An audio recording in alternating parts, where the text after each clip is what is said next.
ஒரு விசித்திரமான விஷயம் நடந்துட்டே இருக்கு இந்த நகரத்தில்.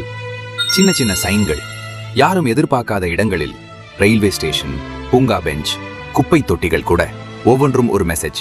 நெஞ்ச நசுங்க வச்சு போடுற மாதிரி. நீ போதுமானவன் தான், தொடர்ந்து முன்னே போ. உடைந்த பூவுக்கும் பறக்க தெரியும்டா. யார் போட்டாங்கன்னு யாருக்கும் தெரியல அதுவரை. ஒரு மழையான இரவு வரை ஒரு சிசிடிவி கேமரா பார்த்தது ஒரு மனிதனும் இல்ல. சும்மா விளையாட்டா பண்ணவரும் இல்ல. நான் தான் ஒரு சின்ன லேப்ரடார் நாய்க்குட்டி, நிக்கிறதே ஒரு சின்ன மனிதன மாதிரி. பழைய ஹோல்ஸ் உள்ள பச்சை சட்டை, கிழிந்த பேண்ட், ஒரு பாயிண்ட் பிரஷ் மழையில நனைஞ்சது.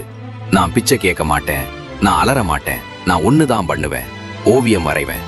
ஏன்னா ஒரு காலத்துல எனக்கே நம்பிக்கை இல்ல, யாரும் எனக்காக காத்திருக்கல. தள்ளி போடப்பட்டவன் நான்.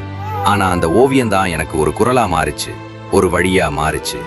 இப்போ என்னோட கார்ட்போர்ட் சயின்ஸ் பில் போர்ட்ல இருக்கு, பெரிய ஹோர்டிங்ஸ்ல இருக்கு.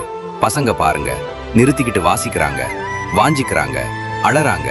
தனியா இருந்தவங்களும் யாராவது கட்டி பிடிக்கிறாங்க. ஆனா எனக்கு இன்னைக்கும் அந்த பழைய பிரஷ் தெரியும் போது நான் அழுவேன். தனிமையால அல்ல, அந்த காலத்துல என்னை யாரும் கவனிக்கலன்னு நினைச்சதுக்கல்ல, இப்போ ஒருவனாவது பார்த்தானேன்னு அதுக்காகத்தான்.